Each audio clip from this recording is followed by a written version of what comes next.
When battle conditions in the Delta required a unit to conduct secret operations behind enemy lines and beyond the protection of PBRs and Seawolves, the U.S. Navy called upon its Special Warfare Commandos, the SEALs. Experts in combat at sea, in the air, and on the land, the SEALs were amongst the most effective U.S. fighting men throughout Southeast Asia.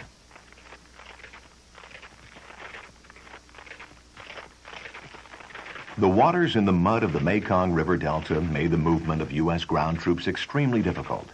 The SEALs were highly trained to survive in the most formidable of these conditions and to endure any physical or psychological hardships which they knew could happen at any moment. The Rung Sat swamp marsh of the Delta was a deadly Vietcong guerrilla stronghold. It was therefore a natural battlefield for the SEALs with their special skills. Using their highly developed deception and combat capabilities, SEAL units would either quietly avoid, or if need be, take out guards, then infiltrate the objective and carry out their mission, which on any given day might be intelligence gathering, kidnapping of key Vietcong guerrillas, sabotage of Vietcong facilities, or rescuing trapped U.S. personnel. Not far from this SEAL operation, the engagement between the Vietcong and our PBRs increases in intensity.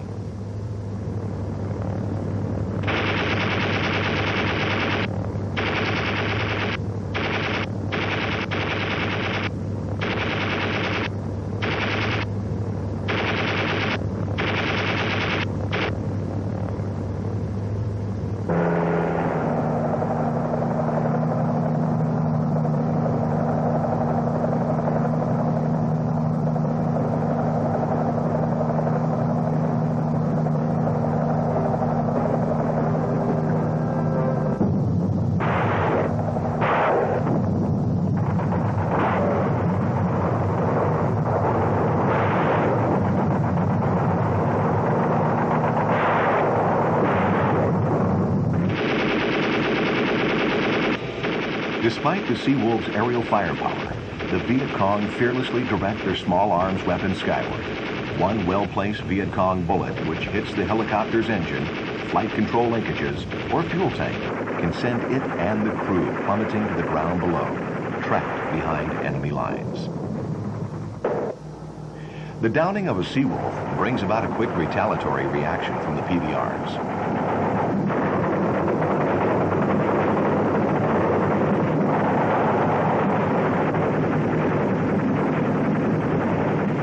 Although involved in an all-consuming battle of their own, a PBR radio operator immediately alerts the SEALs to the vicinity of the crash site so the survivors do not become prisoners of the Vietcong.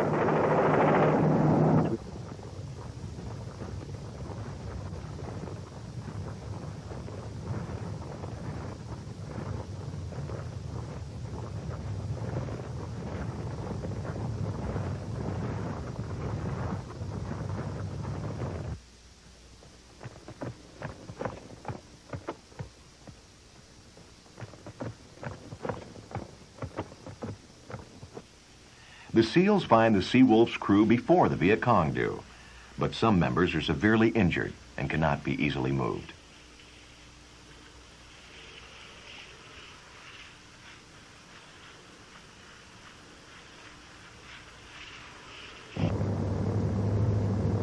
The PBRs call in an airstrike to stop the advancing Vietcong.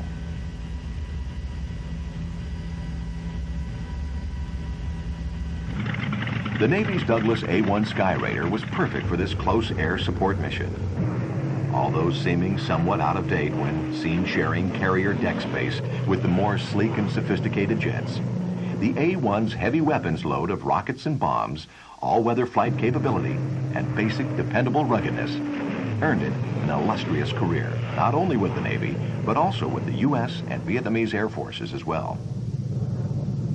The A-1's tight and easy maneuverability, combined with a long loiter time, allowed the Skyraider the luxury of carefully selecting its targets.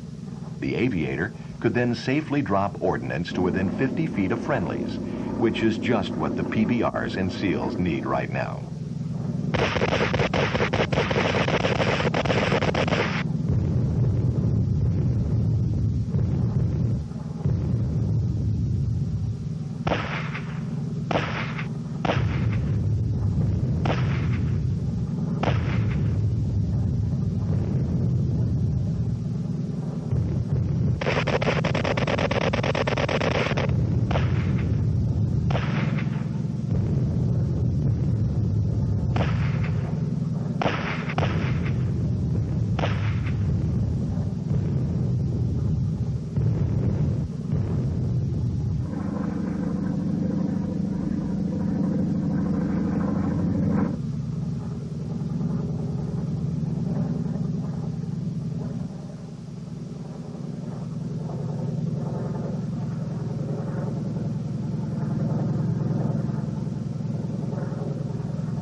rescue and medical treatment of downed soldiers has always been a high priority of the U.S. military.